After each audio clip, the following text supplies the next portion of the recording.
Through these discoveries, we come to have a solid foundation under faith. We learn to love laws that once we feared.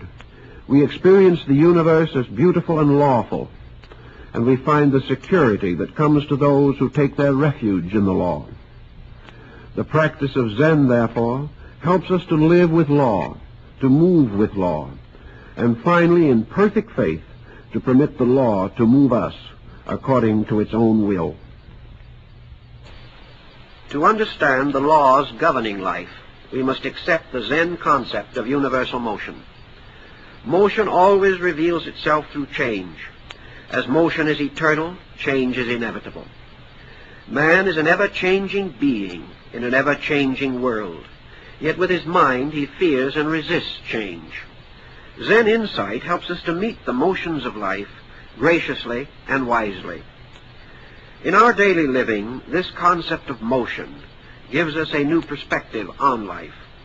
While it does not mean an obvious change in what we do, it does mean a change in the attitude behind what we do. If we believe in a moving universe, if we believe that it is perfectly right and proper that things should change, we are released from this desperate effort to prevent experiences that cannot be prevented. One way to understand motion as it applies to personal affairs is to remember the way we were living 20 or 30 years ago, the house where we dwelt, the people we knew, and the patterns which made up our families and friendships. As we visualize these bygone days, we see many faces in our minds that are no longer with us in this world, situations that have broken up and vanished, old houses that have been torn down to make room for freeways, quiet gardens where great buildings now stand. Day by day, the irresistible motion of life itself has wrought these changes. Zen points out that in this mundane sphere, the new must come to us and the old depart, for there can be nothing changeless but change itself. As the Zen monk remembers the faces he no longer sees, he realizes that someday his own face will be among those no longer to be seen. He is not saddened by this thought, but accepts it with perfect faith as proper, necessary, and good. This constant appearing and disappearing of things is not an endless pageantry of sorrow and loss, but continuing evidence of the perfect working of universal law. In a world of eternal motion, man himself cannot stand still.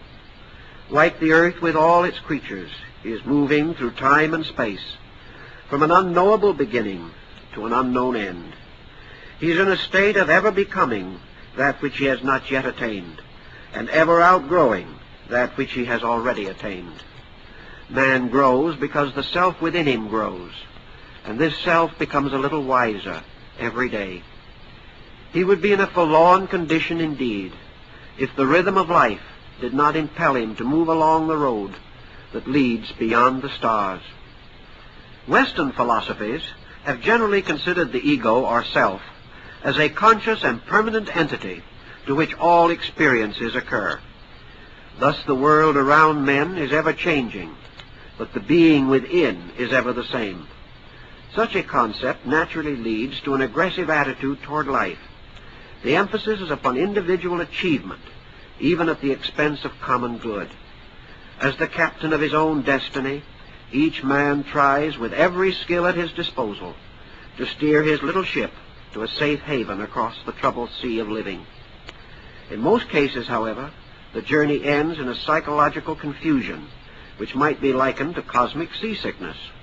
There is something sad in this idea of a lonely Superman struggling desperately to advance his own purposes in a universe that he can neither conquer nor comprehend. Zen does not accept the concept of a fixed and unchanging ego. What we term the self is the constantly unfolding sum of our own experiences. We are not the same person that we were 10 years ago, or even yesterday. Because we are part of a moving life force, the motion of consciousness has no fixed boundaries. We are always free to adjust to new situations. We attain peace of mind by reducing the demands of the ego, and by relaxing away from the pressure of those self-purposes which open us to pain and trouble. Instead of thinking of the self as being divided from all other selves, it is wiser to readjust our thinking and seek ways to become one with the eternal motion of all life through time and space. There is a tendency to assume that all change leads to death, and that beyond death there is only uncertainty. In Zen thinking, however, death is not the end, but a release from restraint against change. It is freedom, the restoration of motion, the being again relieved of the temporary barrier of placeness, to return to the infinite state of spaceness, which is its natural home. If, therefore, we accept this Zen concept, we will overcome one of the great obstacles to our peace of mind. We will realize that change is the gate of infinite opportunity, freeing us from old limitations and bringing us new friends and new experiences. Zen also teaches us that the mental nature is not the faithful servant of some immortal entity locked within us. The human mind is a mixed blessing. It resists change, falls into moods, remembers old grudges, and binds us to the mistaken opinions of the past. Because each person has a mind, there are as many private schemes in this world as there are people. When everyone tries desperately to force his own desires upon others, the end must be frustration and discontent. In Zen, tolerance is not the grudging admission that others may be right, but the clear realization that we may be wrong. The Eastern mystic fully realizes that the only reformer who is popular is the one who is improving himself. We can escape the negative consequences of self-will, self-interest, and self-pity only if our mental instrument is properly disciplined. It takes a great deal of courage to attain detachment from the tyranny of self-centeredness, but the victory is well worth the cost. In order that the mind may perform its proper functions, it must be brought under the discipline of universal purpose. The old sages have given us the formula. Unless the body is controlled, the emotions cannot be regulated. Unless the emotions are regulated, the mind cannot be governed. And unless the mind is governed, there can be no release from suffering.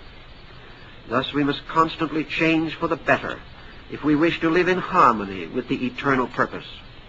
That we have the power to change is truly the secret of our salvation, and for this power we should be forever grateful. Long ago, a practical code setting forth the basic rules for enlightened conduct was given to the world. As we advance along the path of self-discipline, this code will help us to understand the quiet dignity of the Zen life way. It has been written, "The foundation of personal security is harmony. When individuals cultivate friendliness among themselves, the resulting concord makes possible the immediate solution of all problems and the rapid advancement of all concerned. When men work together, what cannot be accomplished? When the supreme object of faith is noble, sufficient, and acceptable, it provides a refuge in the heart against all corruption. Revere, therefore, this just law, and by so doing, reveal the nobility of your nature and your convictions. Let the significance of honorable conduct be deeply considered. All things must be done in honor and by honor, or they will not endure.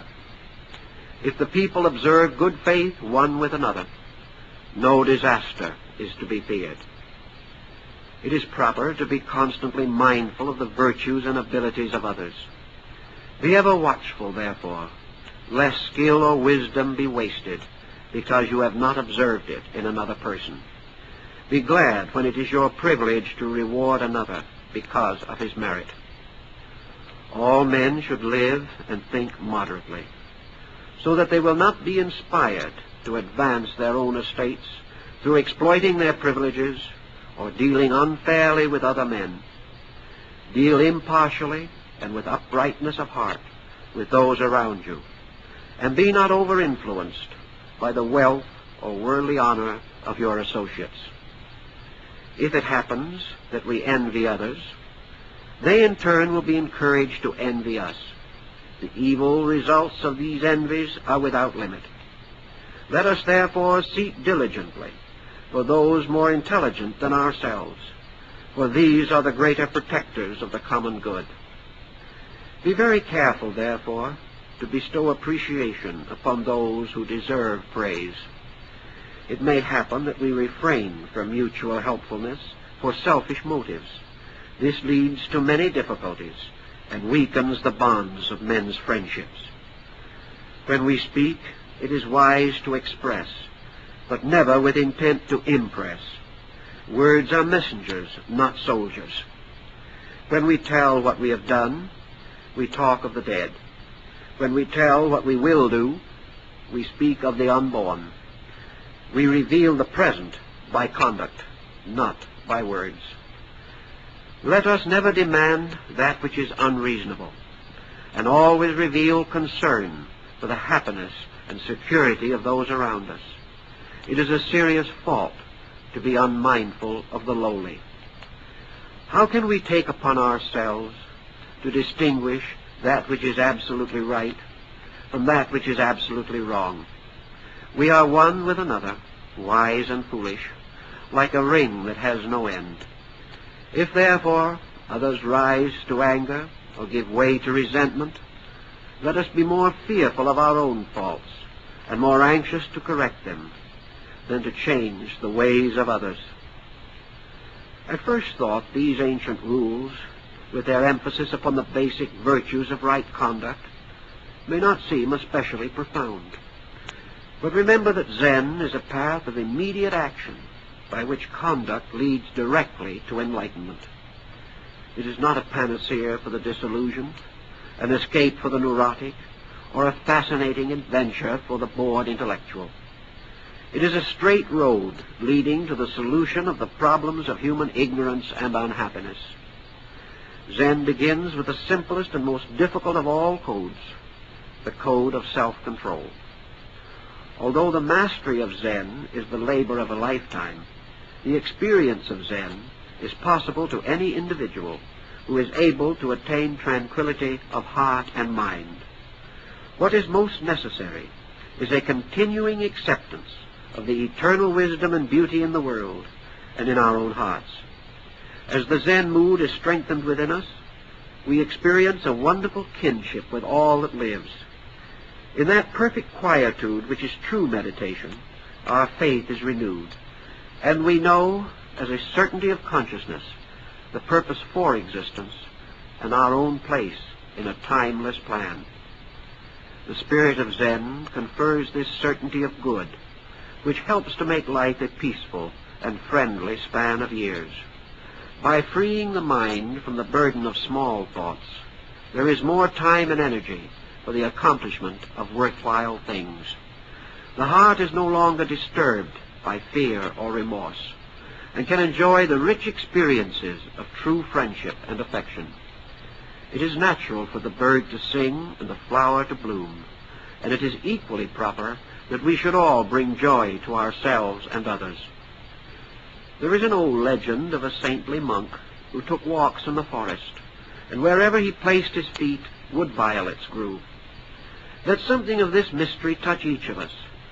Let our paths through the years be marked with those beauties of the soul, which not only bear witness to our own attainment, but guide the footsteps of all who come after. To live in concord with our neighbor, to share the kindly wisdom of the sky and earth, to be impelled to love the beautiful and serve the good, and to face all the changes in life with serenity and hope. To so live every day is to abide in the spirit of Zen.